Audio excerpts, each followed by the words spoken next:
ಆತ್ಮೀಯ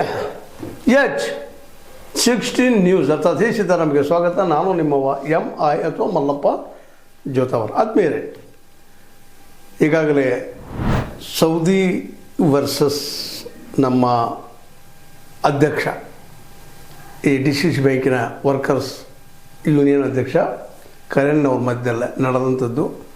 ನಿಜವಾಗಿ ಇದು ಕರೆನ್ ಅವ್ರ ವರ್ಸಸ್ ಸೌದಿನ ಅಥವಾ ಕರೆನ್ ಅವ್ರ ಹಿಂದೆ ಯಾರಾದರೂ ಇದ್ದಾರೆ? ಆಲ್ರೆಡಿ ಕರೆನ್ ಅವರು ತಮ್ಮ ಸ್ವತಃ ಸ್ಟೇಟ್ಮೆಂಟ್ದಲ್ಲಿ ಹೇಳಿಕೊಂಡಿದ್ದಾರೆ, ನಾನು ಜಾರಕಿಹೊಳಿ ಅವರ ಅಭಿಮಾನಿ, ಅವ್ರ ಸಲುವಾಗಿ ಕೆಲಸ ಮಾಡಿದಂಥ ಒಂದೇ ಒಂದು ಸ್ಟೇಟ್ಮೆಂಟ್ ಕೊಟ್ಟಿದ್ದಾರೆ. ಅದಕ್ಕಾಗಿ ಇದೆಲ್ಲ ಆಗ್ತಾಯಿದೆ ಅಂತ ಅನ್ನೋ ಮಾತನ್ನು ಹೇಳಿದ್ದಾರೆ. ಹೀಗಾಗಿ ಇದೊಂದು ರೀತಿಯಿಂದ ಕರೆನ್ ಅವ್ರನಿಗಿಂತಲೂ ಅವ್ರ ಹಿಂದಿದ್ದಂಥ ಜಾರಕಿಹೊಳಿ ಸಹೋದರರು ವರ್ಸಸ್ ಸೌದಿ ಅನ್ನುವಂಥ ಮಟ್ಟಕ್ಕೆ ಇದು ನಿಧಾನಕ್ಕೆ ತೆಗೆದುಕೊಳ್ತಾ ಇದೆ. ಯಾಕಂದ್ರೆ ಇವತ್ತು ಸರ್ಕಾರಿ ಈ ಒಂದು ಏನು ಡೆವಲಪ್ಮೆಂಟ್ ಆಗ್ತಾಯಿದೆ, ವಿಶೇಷವಾಗಿ ಅದರಲ್ಲೂ DCC ಬ್ಯಾಂಕಿನ ನೌಕರರು ಏನಿದ್ದಾರೆ, ನೌಕರ ಸಂಘ ಏನಿದೆ, ಆ ಸಂಘ ಇದ್ದಿದ್ದು ಇವತ್ತು ಪೂರ್ಣ ಪ್ರಮಾಣದಲ್ಲಿ, ಅದರಲ್ಲೂ ಅಧ್ಯಕ್ಷರು ಮತ್ತು ಉಪಾಧ್ಯಕ್ಷರು ಇವತ್ತು DCC ಬ್ಯಾಂಕ್ ಎದುರವರು ಸ್ಟ್ರೈಕ್ ಮಾಡೋದು ಇನ್ನುಳಿದು ನೋಡಿದಾಗ, ಅದರಲ್ಲೂ ವಿಶೇಷ ತನಿಖಾ ತಂಡದಿಂದ ತನಿಖೆ ಆಗಬೇಕನ್ನುವಂಥ ಒತ್ತಡ ನೋಡಿದಾಗ ಪೂರ್ತಿಯಾಗಿ ಇದು ಮೇಲ್ಪದರಲ್ಲೇ ನೌಕರರು ವರ್ಸಸ್ ಸೌದಿ ಅಂತ ಅನಿಸಿದ್ರು.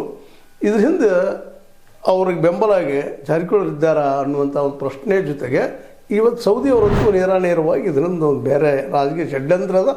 ಅದಕ್ಕಾಗಿ ಇದು ಅವರ ಮಧ್ಯೆ ಮತ್ತು ನಮ್ಮ ಮಧ್ಯೆ ನಡೆದಂಥದ್ದನ್ನು ಮಾತಾಡಿಕೊಂಡಿದ್ದಾರೆ, ಹೇಳಿಕೆ ಕೊಟ್ಟಿದ್ದಾರೆ. ಇದರಿಂದ ಇನ್ನಷ್ಟು ತೀವ್ರತೆ ತೆಗೆದುಕೊಳ್ತಾ ಇದೆ ಮತ್ತು ಈಗಾಗಲೇ FIR ಆಗ್ಯದ. ಅವ್ರನ್ನ ಬಂಧಿಸಬೇಕು ಅನ್ನುವಂಥ ಒತ್ತಡ ಜೋರಾಗ್ತಾ ಇದೆ.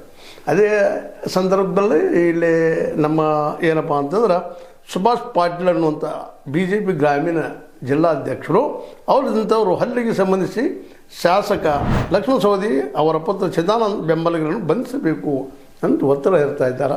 ಇದರರ್ಥ ಒಟ್ಟಾರೆಯಾಗಿ ಸೌದಿಯವರು ಈ ಒಂದು ಇವತ್ತಿನ ಈ ಗದ್ದಲಕ್ಕೆ ಅಥವಾ ಇವತ್ತಿನ ಈ ಒಂದು ತಿಕ್ಕಾಟಕ್ಕೆ ಸೌದಿಯವ್ರನ್ನ ಬಂಧಿಸಿ ಅವ್ರಿಗೆ ಶಿಕ್ಷೆ ಆಗುವಂಥದ್ದು ಆಗಬೇಕು ಅನ್ನೋಂಥ ಬೇಡಿಕೆಯನ್ನು ಅವ್ರು ಇಟ್ಟಿದ್ದಾರೆ. ಯಾಕೆಂದರೆ ಅವರ ಅಭಿಪ್ರಾಯದಲ್ಲಿ ಅವರ ಮಾತಿನ FIRದಲ್ಲಿದ್ದು ಕಪಾಳ ಮೋಕ್ಷ ಮಾಡಿದ್ದಾರೆ ಕರೆನ್ ಅವರವ್ರಿಗೆ, ಮತ್ತು ಅವರು ಚಿದಾನಂದ ಅವರು ನಡಕ್ಕೆ ಒದ್ದಿದ್ದಾರೆ ಅಂತ ರಿಪೋರ್ಟ್ ಮಾಡಿದ್ದಾರೆ, ಕಂಪ್ಲೇಂಟ್ ಮಾಡಿದ್ದಾರೆ.